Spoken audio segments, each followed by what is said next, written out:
Dana White is about to stage the richest boxing match in decades, yet inside his own octagon, confidence in the boss is cracking. A Dutch submission wizard just shattered the UFC's hottest prospect. Legends are questioning hype machines, and two welterweight rivals admit they might need security guards if they cross paths backstage. As memes pile up and fan forums smolder, the world's premier MMA promotion suddenly looks like a powder keg disguised as a global empire. Buckle up, the next few minutes will change how you see the fight game. Reinier de Ridder was supposed to be a polite addition to the UFC roster, a double champ from one who could test himself in US cages. Instead, he stormed into Des Moines and folded Bo Nickel with a knee to the body that froze the arena, handing the blue-chip wrestler his first professional defeat. The TKO came midway through round 2, but social media detonated before the broadcast could finish replaying the blow. Fans expected humble victory quotes. De Ridder offered something juicier. He publicly invited Nickel to train with him, despite belonging to rival gyms, and hinted that politics, not talent, kept them apart. Fighters praise each other all the time, but the subtext landed like a head kick.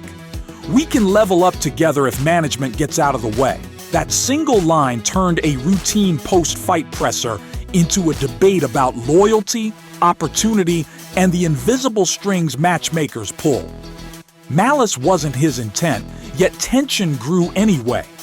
Because Nickel is no ordinary rookie.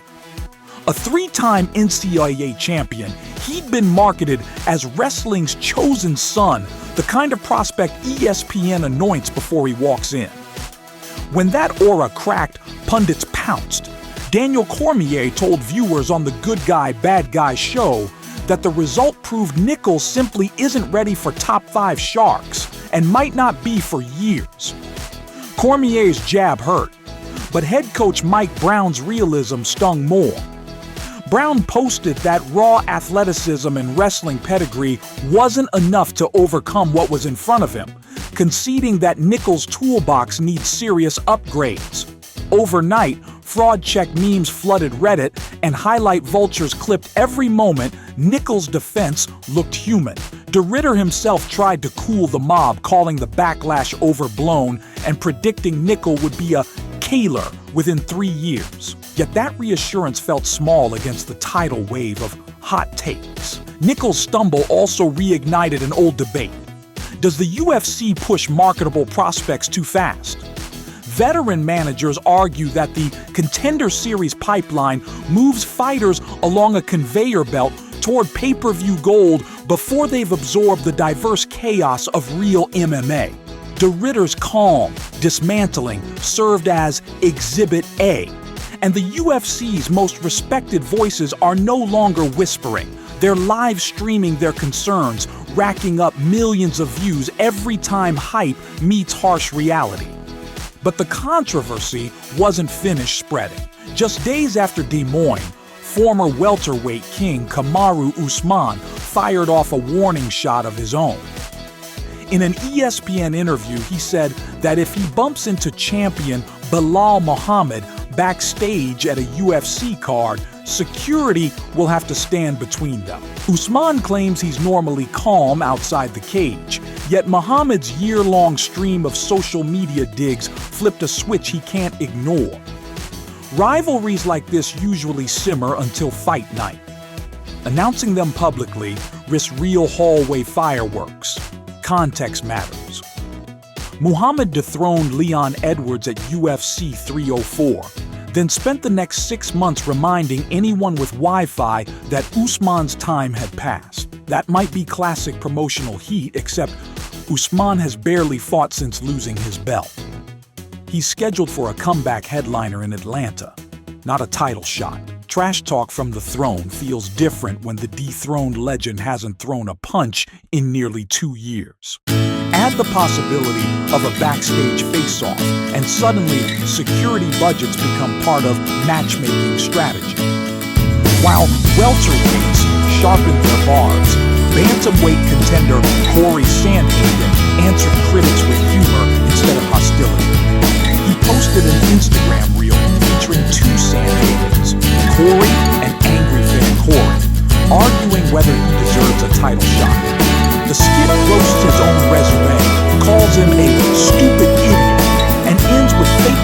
demanding real Corey admit he's unworthy.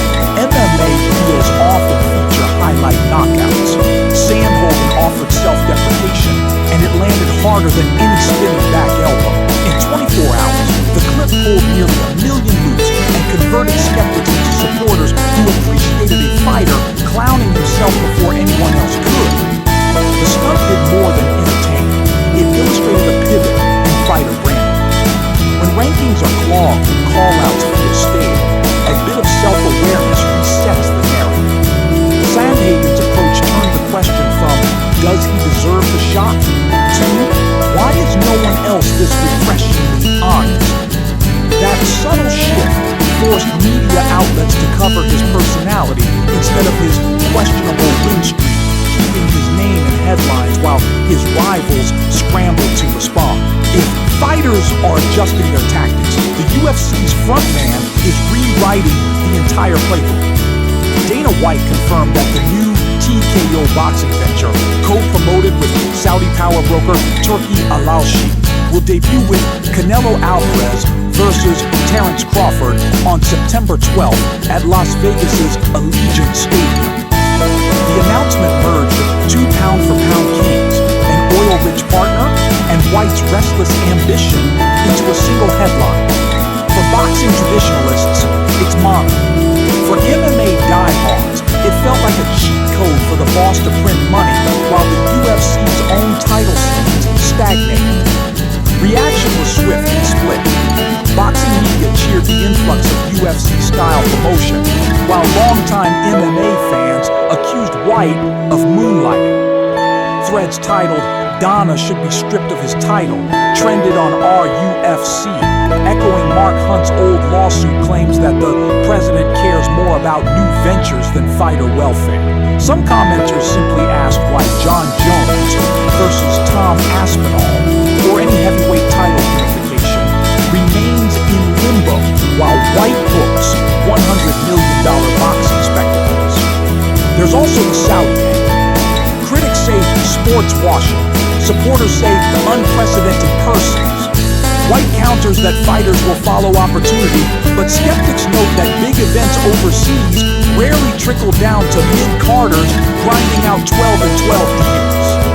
As De Ridder, Nickel, Muhammad, and Sandhagen battle career-defining moments, the promotion's CEO appears laser-focused on a different ring.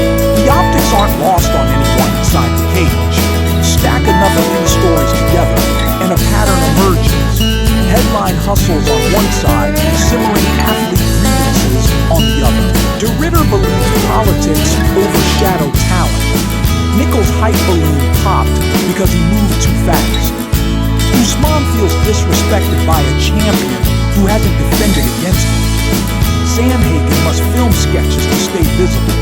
And the UFC's biggest power broker? He's busy brokering an entirely different sport. Each thread alone is intriguing. Woven together, they form a tapestry of mounting friction. Friction breeds opportunity, but also rupture. If White's boxing gamble succeeds, he'll unlock cross-promotional riches, perhaps even lure Canelo into the octagon for a hybrid spectacle. Yet if the gamble drains attention from UFC matchmaking, fighters could revolt publicly, leveraging their followings to demand pay transparency, healthcare, or straight-to-market free agency. We've seen flashes of that energy in Nate Diaz's boxing pivot, Francis Ngannou's PFL power play, and Jake Paul's crusades. The spark is there. All it needs is oxygen. Even fan culture is mutating. Where once just bleed memes ruled, today's viewers track lawsuit filings, Saudi negotiations, and USADA exit statements with the fervor of fantasy football managers. Knowledge gaps close overnight, and promotional spin is dissected in real time. That awareness feeds back into fighter leverage because a savvy audience is harder to pacify with highlight reels when context smells rotten. So what happens next? If Nickel rebuilds at American Top Team and returns with polished striking, he could flip the narrative just as fast as it collapsed. Should Muhammad survive Jack Della Maddalena and sign to fight Usman, the welterweight division might reboot its golden era. If Sandhagen actually secures the Umar rematch or leapfrogs to a title, his self-roast will become blueprint material for future contenders.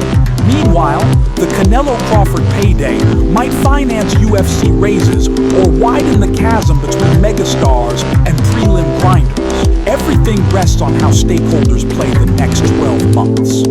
Combat sports has never been more global, more lucrative, or more fragile. One Dutch samurai exposed hype inflation. A wrestling prodigy learned pain's most valuable lesson. A Nigerian legend promised fireworks in the hallway. A Colorado joker memed himself into relevance, and an American promoter went all in on Saudi billions. Any one of those stories could headline a card. Together, they reveal a crossroads. Is the UFC evolving into an all-combat conglomerate, or eroding beneath its own ambition? That answer will unfold punch by punch, contract by contract.